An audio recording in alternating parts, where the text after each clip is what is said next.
Let me show you how you can convert your PDF documents to images. So the platform we're using for this conversion process is 123apps.com. So log on to the website. Now under where you have PDF tools, you navigate to where you have the options. You have the PDF to JPG and PDF to PNG, right? So either of these extensions work just fine.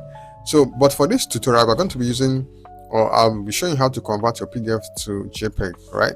So I'm going to click JPEG or JPG, and then it's going to prompt you to upload the image or the document you want to convert. All right. So once I've successfully uploaded the document, you go ahead and click Convert Pages, and then it's going to process your documents and convert it to JPEG or JPG. So once that is done, you go ahead and click Download, right?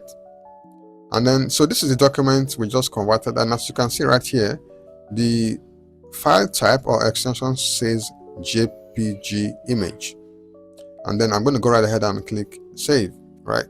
So this is pretty much how you can convert your PDF documents to images. So thanks for watching. If you found this useful, please like this video, leave a comment, and of course subscribe to my channel and ensure the notification bell is turned on. So thanks for watching once again.